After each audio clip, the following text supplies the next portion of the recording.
Well, good morning. Another beautiful day on the lake. Right on cue.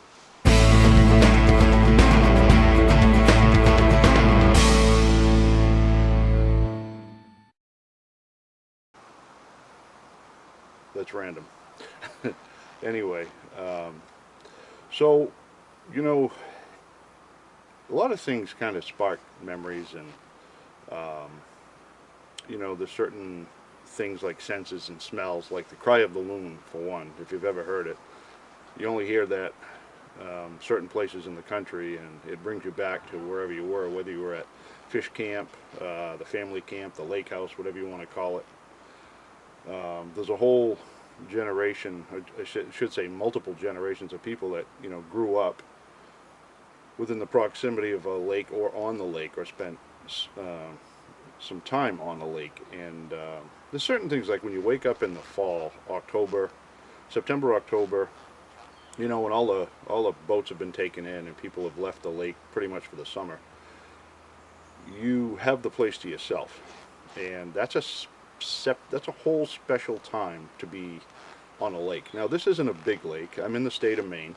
I'm very fortunate in many ways, but I for some reason just I have a lot of luck being in really cool places at really cool times in the year. So this is one of them. And certain things, like when you wake up on a crisp September, October morning, there's one thing in particular that that brings me back, and that is the smell of bacon. Cooking bacon on a Saturday morning in the fall is just, to me, is one of the most the best things in the world. And yeah, you probably notice I have a lot of emphasis on food and nostalgia, but waking up, having a bacon and eggs breakfast at camp in the fall is probably one of the best memories of my life, and probably for a lot of other people. But let's talk about cooking bacon. How many videos are on YouTube of people cooking bacon? 10 million? 20 million? You can cook it over a stick. A lot of people, they'll do their bushcraft videos, and they'll get a pound of bacon, and they'll go out and build a fire, with either a bow drill or a fire rod, and then they'll drape the bacon over the stick and eat the bacon. To some people, it's absurd. To some people, it's magic. To me, it's magic. So, but I'm a bit more of a traditionalist, in the sense that I like a good old cast iron fry pan, or even better, if you're cooking bacon, and let's say you got to cook a pound of bacon, and for most people, a pound of bacon is like one sitting. It's better, I prefer a flat griddle, in the sense that I can cook the whole pound of bacon all at once, spread it out. But griddles aren't the easiest thing to carry around. However, this little doodad, the Pit Boss. By the way, Rich, I'm using my new mic that's supposed to filter out all that wind and noise. So I hope it's living up to my expectations, because I want you to feel comfortable while you're watching my videos. That's for my friend Rich right there. This Pit Boss is I actually got it at Camping World with the Uncle Sam discount, and I walked out of there with that for $51. And what I want to do is I want to open it up, fire it up, burn it off, and cook up an old-fashioned breakfast. And I'm actually going to make I think some breakfast sandwiches out of bacon, eggs, cheese, and a little tomato. Again, all gas station ingredients, anything you can get at your local gas station or 7-Eleven, Love's Truck Stop, Sheets, whatever your local station is. You usually get bacon, eggs, butter, and usually English muffins or bread if you can get it. But I like to keep the ingredients simple, because simple is better. So let's talk about another thing. That little propane tank right there, that is a 5-pound cylinder, meaning it holds 5 pounds of propane. And I'm going to chime in on that just for a second for good reason. Now I've seen a lot of these. Well, first off, being in the heating business, I've used propane tanks for 37 years for you know, soldering, yada yada, whatever. But this particular tank, we got it at the Island Bait and Tackle on Carolina Beach, North Carolina. And in the last couple of years, I've been doing a lot of traveling in the van, camping, and so on and so forth. And what I've seen is a lot of the overland guys, you know, the guys that have the Jeeps and the this and the that, they have these tanks and they have them affixed to the back of the Jeep or pickup truck, whatever, Tacoma, whatever you're driving. And they drop the tailgate and they hook up their camp stove and cook with it or whatever, and it eliminates the use of those stupid 1 pound cans or 1 pound bottles that are extremely expensive now, by the way. I've seen those things go for $10, anywhere from $4 a piece to $10 a piece, and it's only a pound of propane. So this is actually 5 of those, and you can get it refilled at any Tractor Supply or wherever you get your propane tanks filled. Get your little hose, adapter hose, for whatever, 25 bucks. And you get yourself, you know, a good way to transport propane. It only weighs about 14 pounds full, so it's pretty easy to manage. I put it right in my camp box, so it's not a big deal. And then I can just hook up once I get this out, hook it right up to the regulator. So that's a pretty good way to go. That little bugger's pretty handy. I like it better than a 20 pounder because it's just easier to transport, it's light, and 5 pounds of propane, you can get quite a bit of meal out of that. In case you haven't noticed, I like to open boxes. It's fun. So, pull out my trusty little Barlow. It's funny, I had this down to the Outer Banks for a couple of weeks, and the salt, just the salt in the air, and a little bit of work that I did, it's all rusted. I could clean it up a little bit. That's the thing with carbon steel. It does get rusty. So, let's open this bad boy up.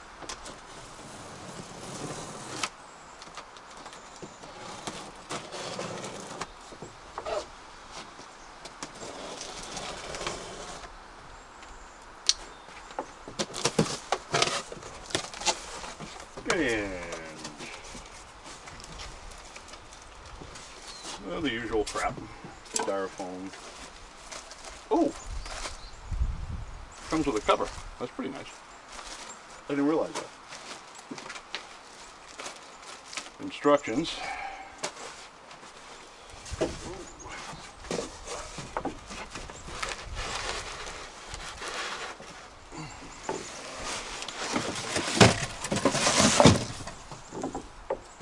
Pretty well packaged.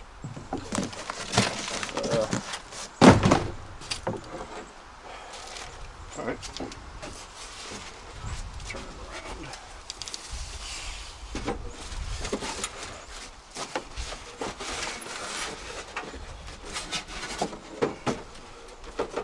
Nice trash box.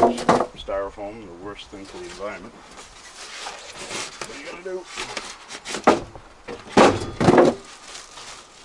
So the grill itself, griddle I should say, I may screw up and call this a grill, but it is a griddle. Pretty heavy, actually. Kind of surprised.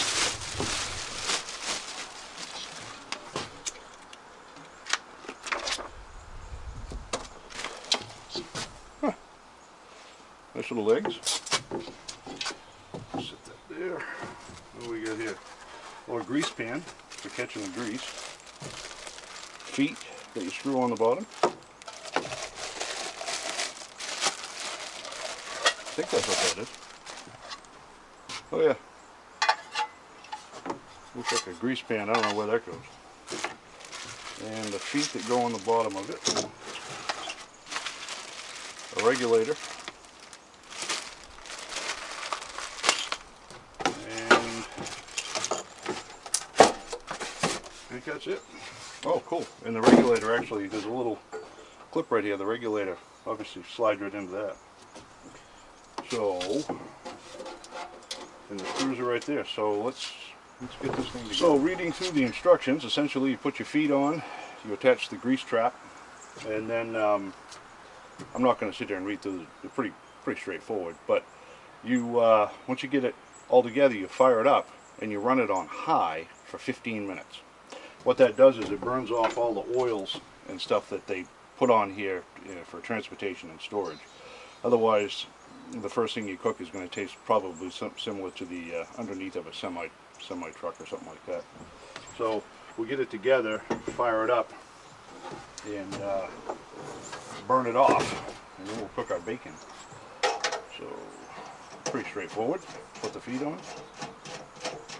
I gotta say, this is it's pretty well constructed. You know, it's obviously not a commercial griddle, but I think the retail on this thing is about 200 and, again, I should have researched it before but I think the retail is about 200, 225, something like that. Because I know it was on clearance for $130, and I got 50% off that, being a Good Sam member, which I think brought it down to $51, so maybe 55 or something like that. I can't remember, but I think it's about a $200 outfit. And if I'm wrong, I apologize. I will try to get some more information, and I will post the actual retail price right here.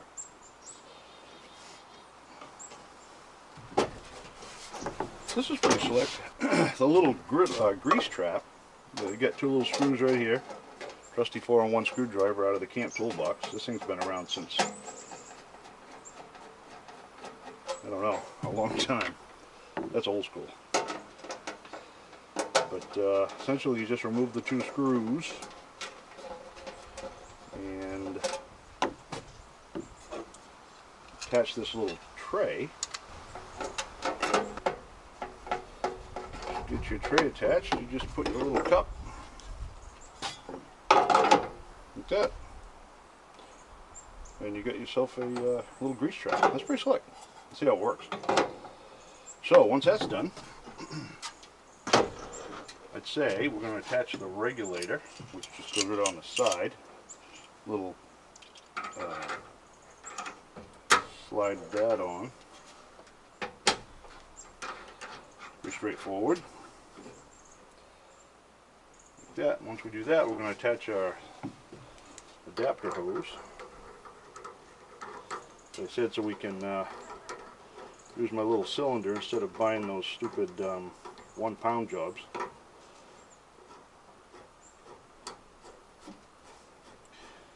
That's attached. Now, I don't have to tell you, been in the propane industry for 37 years. Test for leaks. You can get a gas leak, it's called Sherlock, it'll show a leak within 5 seconds. Worst case, you can use soapy water, but I'll tell you right now, soapy water will deteriorate brass. So if you're using soapy water, you're gonna have issues with your brass over time. Anyway, just trying to spread a little bit of safety here. But Sherlock leak detector, best thing they ever invented. Don't use a match. Okay? Let's talk about propane for a second. The reason you're better off with a bigger vessel is because propane, the whole trick to getting more BTUs out of propane is liquid surface area. You need that for vaporization. Now, propane boils at 44 below zero, meaning the closer to 44 below zero you are, the less vaporization you're going to have. So the smaller tank you have, you're going to have issues. So in a case like this, a little 5 pound cylinder is fine. I mean, a 1 pound cylinder will work. It just runs out of vaporization really quick. So if you plug it into a bigger tank, you're going to get more vaporization, you'll get more pressure, which will actually make the appliance work better. So in a nut, that's why you want a bigger tank. Alright, so we got our gas hooked up, no leaks, gas is turned on. Take our nice little, that is a nice little piece of steel right there. I'm pretty impressed. Now the other thing about cooking bacon is, you know, it makes a mess. So why not cook bacon outside where you don't care about the mess? So to light this, it actually has a little igniter. You can stick an aiming flame in there or something and light the burner. It does come with a little, I thought it did, maybe not. But essentially you push in and turn. And you hear that? That's extra. Once you lit up on it, the burner's lit. So let's do it again. Push in and there you go, you're lit. Lit up on it and it stays going. So we're going to run this on high, as I said, for 15 minutes. So let's get a time check here. I don't have my Kit Kat clock, so I'm going to have to use a cell phone. And it's heating up quick, so. Now, don't panic, because what's going to happen when you do this, it's going to turn black. And you might say to yourself, I mean, if you're familiar with restaurant equipment and you know that's fine, but there are people, I'm sure, that have never had to burn off a grill or whatever, yada yada. So what's going to happen is it's going to turn black. It's going to look like you're ruining your grill. You're not. Any grill, you go into any restaurant, that grill is black as black can be, and that's just how it is. And once you get it seasoned and you get that, then it's perfect. So you can see that's nice and shiny. Well, ain't gonna last long, trust me. As you can see, it gets pretty black. So it's been going for about, well, probably 11 or 12 minutes. I'm going to let it go for the full 15 and then shut her down and just wipe it down with some oil and throw some bacon on that.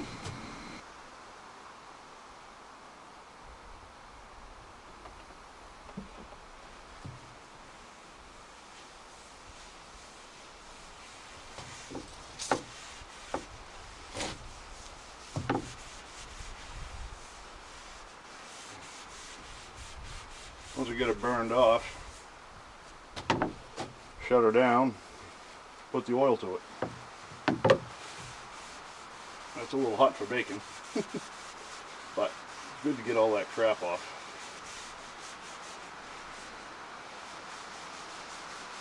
You can see. I'm going to give it another wipe. She's cooled off a little.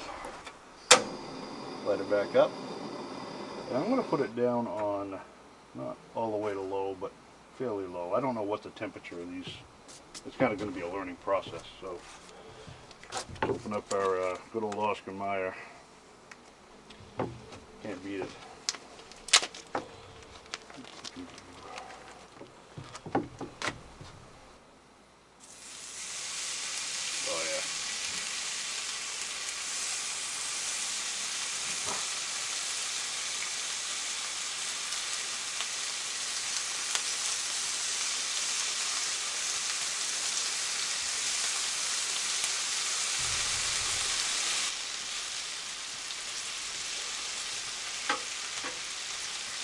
Oh yeah. I really like these fish spatulas, as they call them.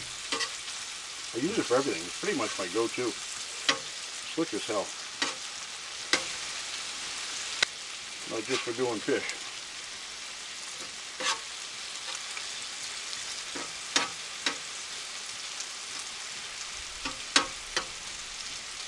Boy, it's a nice even cook, I'll say that.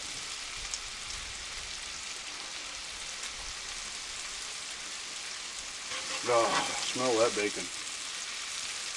Will you smell that bacon? Whew. Nothing like it. Oh yeah, that is, it doesn't get any better than that. Now if I can keep the grease out of my camera, I have noticed that the front runs a little cooler than the back. The back seems to be even. The reason this is a little more done than this is because I started off here and I didn't get it all on quick enough. But in any case, the back is pretty even throughout, but right about here up, it's running cooler, so which is kind of good, because if you like cook up some, do up some vegetables or whatever, and you want to keep it hot, and you're cooking 2 or 3 things at a time, you can use the front to keep things warm, which is pretty handy. But it definitely runs a little cooler in the front, which is fine. But back here seems to be pretty good, pretty even. I'll say one thing, that grease trap works pretty good. All that grease is run right in there. I'm just going to get a little bit of excess off so I can cook my eggs. Although I do like to baste eggs in bacon grease. So, but yeah, it runs, if you angle that little bit, it runs right in there. It's pretty slick. So first off, get some butter on those English muffins. Great tool for the job.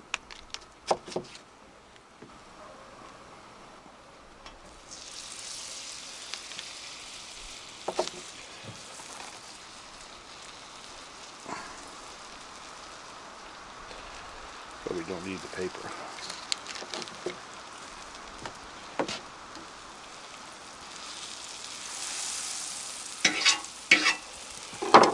couple eggs.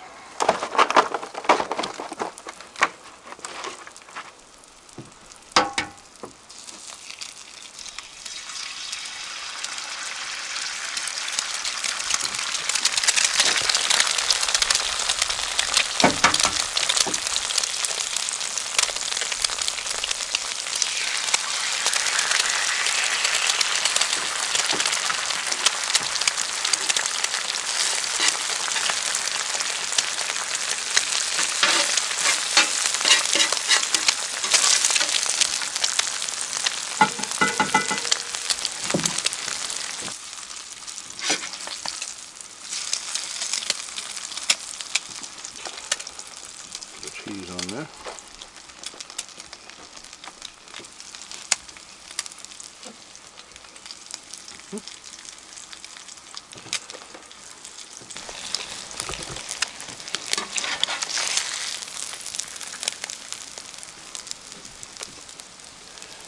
See here, a couple pieces of bacon. Like that. Wow, this is going to be a good sandwich. A little tomato. And top it off with a bit of fresh pepper. Might not look like much, but that is a good sandwich.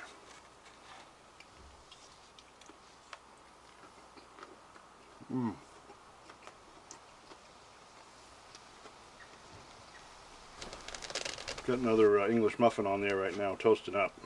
The only thing better than one breakfast sandwich is two. Pretty happy with that. I'll be honest with you. I like it. So the neighbor just came over and said, do I smell bacon? I'm like, as a matter of fact, you do. He says, well, hey, I got a little package of fruitwood smoked in the fridge, if you don't mind. I'm like, no, throw it right on. So, all said and done, all that grease went right into that nice little trap. Let's make sure it's not too hot. But that's about a quarter full of bacon grease. No other grease around. That worked flawlessly. So basically, wipe it down, refill with a cast iron fry pan, and make yourself some next time. I think next time we'll do some Philly cheesesteaks or something on this. That'd be a fun video, making a Philly cheesesteak. Maybe we'll do that. But yeah, we like the Pit Boss. Absolutely like it. Anyway, as I mentioned, that nice little grease trap, it's pretty slick. It cleans up nice and neat. You know, the regulator stores down in here in a nice little spot, like that. And then these set back like this, and you tap them like that. But for storage, we are just going to put that like that. So that'll keep the critters out of there while you're gone. Like that. Alright. Next time we'll make some cheesesteaks, Philly cheesesteaks on it. So looking forward to it. Anyway, thanks for watching.